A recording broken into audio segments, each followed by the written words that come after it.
Hi viewers, welcome to our channel. Cine నటి ప్రత్యూష మృతికి సంబంధించి గత 24 సంవత్సరాలుగా కోర్టులో నడుస్తున్న నేపథ్యంలో ఇవాళ సుప్రీం కోర్ట్ అయితే ఫైనల్ జడ్జిమెంట్ అయితే ఇవ్వడం చూస్తున్నాం. మరి సుప్రీం కోర్ట్ ఇచ్చిన ఈ జడ్జిమెంట్ ఏదైతే ఉందో అది సినీ నటి ప్రత్యూషకు న్యాయం జరిగినట్టా? లేనట్టా? అనేది ఒకసారి డిస్కస్ చేద్దాం. గతంలో ఏం జరిగింది? మరి ఇప్పుడు ఈ జడ్జిమెంట్‌ని ఎలా చూడొచ్చు? దీని గురించే మాట్లాడడానికి మనతో పాటు సీనియర్ ప్రొడ్యూసర్ నట్టుకుమార్ గారు ఉన్నారు. వారిని అడిగి తెలుసుకునే ప్రయత్నం చేద్దాం. నమస్కారం సార్. సార్ మీరెలా చూస్తారు సార్ ఈ జడ్జిమెంట్‌ని? ఇప్పుడు నాకు ప్రొఫెసర్ గారు గానీ, ప్రొఫెసర్ గారి అమ్మగారు గానీ, నాకు బాగా కావాల్సినోళ్ళు, బాగా తెలిసిన వాళ్ళు. మాకు అప్పుడు మేము బాగా సినిమాలు ఎక్కువ తీస్తున్నాం. వాళ్ళు సినిమాలో యాక్ట్ చేస్తున్నారు కాబట్టి బాగా అంటే మాకు ఒక ఎక్కువ సంబంధం, ఎక్కువ బంధం ఉంది. అంటే వాళ్ళతోనేంటంటే ఆ బాధ అతీతం. వేరే వాళ్ళని మనం అంటాను కదా! ఆ అమ్మాయి అప్పుడే ఎదుగుతుంది.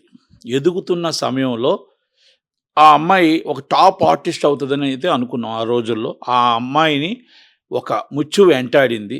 దురదృష్టవశాత్తు కొంతమంది ఆమె మీద అటాక్ చేసి అది చంపేయడం జరిగింది. ఓకే. కానీ ఆమె వాళ్ళ అమ్మగారు సరోజిని గారైతే విపరీతంగా ఫైట్ చేశారు కూతురు కోసం.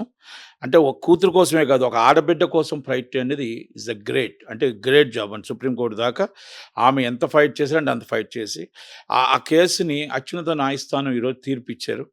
అత్యున్నత న్యాయస్థానం తీర్పుని మనం శిరస వహించాల్సిందే. అత్యున్నత న్యాయస్థానం ఇచ్చిన తీర్పుని శిరస వహించవలసిందే. కానీ మా సినిమా ఇండస్ట్రీలో ఒక ఒక ఒక బిగ్గెస్ట్ హీరోయిన్‌ని పోగొట్టుకున్నాం అనేది బాధ అయితే ఇండస్ట్రీకి ఉండిపోయింది. ఎందుకంటే ఆ రోజుల్లో ఆ అమ్మాయి ఈజ్ ఎ టాప్ హీరోయిన్. అంటే టాప్ హీరోయిన్‌లో పొజిషన్‌లోకి వెళ్ళేది. ఆ అమ్మాయి అక్కడ టాప్ హీరోయిన్ వెళ్ళకపోవడం. రెండోది వాళ్ళ కుటుంబంలో నేనేమంటున్నానంటే అత్యున్నత న్యాయస్థానం ఇచ్చినది తీర్పుని మనం శిరస వహిస్తూ ఆమె పోరాటానికి స్ఫూర్తిగా ఆమెకి హ్యాట్స్ ఆఫ్. ఎందుకు వాళ్ళ అమ్మగారికి. అలాగే వాళ్ళ అబ్బాయిని కూడా ఆర్టిస్ట్‌గా తీసుకొద్దామని చాలా ప్రయత్నం చేశారు. ఆమెకి నేనేమంటున్నానంటే ఆమె పోరాటానికి గవర్నమెంటు కంపల్సరీ రికగ్నైజ్ చేయాలి. రికగ్నైజ్ చేసి ఆమెకు మనం మొత్తం టోటల్‌గా ఏదో ఒక అమౌంట్ అయితే ఇవ్వగలగాల. ఎందుకంటే ఆమె సర్వస్వం కూతుర్ని అంటే కూతురిని చంపిన వాళ్ళు శిక్ష పడాలి అని చాలా ప్రయత్నం చేసింది. ఆ ప్రయత్నంలో ఆమె సర్వస్వం కోల్పోయింది. అంటే ఇప్పుడు ఆమె అదే ఆ కూతురు ఈ పాటికి ఉంటే కొన్ని కోట్లు సంపాదించేది. ఇప్పుడున్న ఆర్టిస్టులు చూస్తున్నారు. ఆమె ఆమె ఆమె కూడా కూతురు అయిపోయింది, చనిపోయింది అని వదిలేసుంటే ఈరోజు ఆమె కూడా కొన్ని కోట్లు సంపాదించేది. కాబట్టి స్వార్థం లేదు కాబట్టి గవర్నమెంట్ కూడా 2 ఒక్కసారి ఆమె వైపు చూసి ఆమెకి ఏదో ఒకటి కొంచెం హెల్ప్ చేయాలనేది ఉద్దేశం. చెయ్యాలి. సినిమా ఇండస్ట్రీ నుంచి కూడా నాకు అనిపించింది అలాగ ఆమెకి చెయ్యాలనేది. కానీ ఏంటంటే ఆమె పాపం పోరాటానికి నిజంగా చాలామంది ఆమె పోరాటం అనేది చాలా గొప్పది. ఆ పోరాటంలో ఆ అమ్మాయి చనిపోవడం అనేది బాధాకర విషయం. ఆ రోజు ఆమె చనిపోకపోతే ఈరోజు టాప్ హీరోయిన్, టాప్ లెవెల్‌లో ఉండేది. కనుక ఎవరినైనా ఆడపిల్లని ఈ విధంగా క్రూరంగా చంపడం, ఈ క్రూరంగా అమ్మాయిని ఇలా చేయడం అనేది ఇది కరెక్టా సమాజానికి అనేది ఒక్కసారి ఇప్పుడు సుప్రీంకోర్టు జడ్జిమెంట్ వచ్చిన తర్వాత కూడా ఒక్కసారి రియలైజ్ అవ్వాల. ఒక ఆడపిల్ల అంటే మన ఇంట్లో బిడ్డే కదా! మన ఇంట్లో ఆడపిల్లే కదా! అదొక్కసారి మీరు ఎందుకు రియలైజ్ అవ్వరు? గంట సుఖం కోసం, అరగంట సుఖం కోసం మీరు చేస్తున్న ఈ పాపం అనేది ఎక్కడో కాడ మీకు కొడతది. మీరిప్పుడు జైలుకెళ్తున్నారు. ఎన్ని సంవత్సరాలు అనుభవించారు చేసిన వాళ్ళు? ఎన్ని సంవత్సరాలు అనుభవించారు? కనుక మీ నుంచి మీ కుటుంబం అన్నీ కూడా అనుభవించుంటాయి. కనుక దయచేసి ఒక ఆడపిల్లని మన ఇంట్లో బిడ్డగా చూసుకోండి. మనంతా ఆడబిడ్డగా చూసుకోండి. మేము ఆ అమ్మాయికి ఇష్టపడి ఆ అమ్మాయికి ఇష్టపడి మీరైనా ఇష్టపడితే సుప్రీంకోర్టు జడ్జిమెంట్ ప్రకారం పర్లేదు కదా! ఇలా బలవంతకారం అనేది, భయపెట్టడం అనేది, ఈ రేప్ అనేది ఈజ్ నాట్ కరెక్ట్. అంటే ఒక బిడ్డని చంపడం వల్ల ఆ కుటుంబం ఎంత బాధపడుతుంది, ఆ కుటుంబం ఎంత కష్టపడుతుంది, ఆ కుటుంబం రోదన ఎంత, ఆ కన్నీళ్ళు ఎంత, ఆడపిల్ల కన్నీళ్ళు మన ఇంటికి పనికొస్తుందా అనేది ఒక్కసారి ఆలోచించాలి. ఆడపిల్లను మనం ఏమైనా చేయాలనుకున్నప్పుడు మన కుటుంబం ఆలోచించాలి. నువ్వు రేపు ఉదయం పెళ్లి చేసుకొని నీ పిల్లలుంటారు, మీ భార్య ఉంటుంది. వాళ్ళందరికీ ఈ పాపం తగలదా? ఒక్కసారి ఆలోచించండి. నేనేమంటున్నానంటే ప్రతి ఒక్కళ్ళు ఒక్కసారి ఆలోచించండి. ఒక క్షణం ఆ కోసం మీరు చేస్తున్న ఈ తప్పుడు పని మీ కుటుంబానికి శాపమే తీరుతుంది. మీ కుటుంబానికి పాపమే తీరుతుంది. ఆ కుటుంబం గూడా శోకసముద్రం నిలుపొద్ది. ఆ బాధ, ఆ ఉసురు మీకు తగులుతది. ఎందుకు చెప్తున్నానంటే ఈ మాట, మనం ప్రతి ఆడబిడ్డ మన ఇంటి బిడ్డ కింద చూడాలి. మన ఇంటి బిడ్డ అంటే ఆ ఇంటి బిడ్డ అంటే మన ఇంటి మహాలక్ష్మి అంటాం. కనుక దయచేసి ప్రతి ఒక్కరు ఒక్కసారి అర్థం చేసుకోండి. ఏం సాధించారు మీరు? 24 సంవత్సరాలు నరకయాతన అనుభవించి ఈరోజు జైలుకెళ్ళావు. ఏం సాధించావు? ఒక క్షణం సుఖం కోసం నువ్వేం సాధించావు?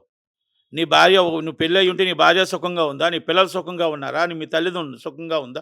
మీ తల్లిదండ్రులు సుఖంగా ఉన్నారా? ఏం సాధించావు? పోనీ అలాగని ఆ అమ్మాయి ఆ తల్లిని, తమ్ముడిని ఆళ్ళు సుఖంగా ఉన్నారా? ఆళ్ళు బాధతోనే ఉన్నారు.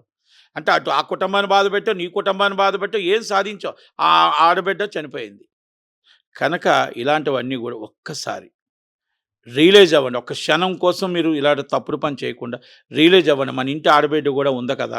మన ఇంటి ఆడబిడ్డ అని మనం అనుకుంటే ఏమవుతదనేది ఒక్కసారి ఆలోచించి నిర్ణయం తీసుకోండి. అత్యున్నత న్యాయస్థానం ఇచ్చిన తీర్పు కోసం మనం శిరస వహించవలసిందే. కనుక సినిమా ఇండస్ట్రీ నుంచి ఇలాంటివి జరగకుండా మనం ఖండించవలసిన బాధ్యత ఉంది. కాపాడవలసిన బాధ్యత ఉంది.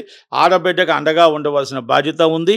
ఇది తెలుగు రాష్ట్రాల్లో ఇలాంటివి జరగకూడదని చెప్పేసి నేను కోరుకుంటూ ప్రతి ఒక్కరు రియలైజ్ అవుతారని, ఈ తీర్పు చూసైనా రియలైజ్ అవుతారని కోరుకుంటున్నాను. Thank you.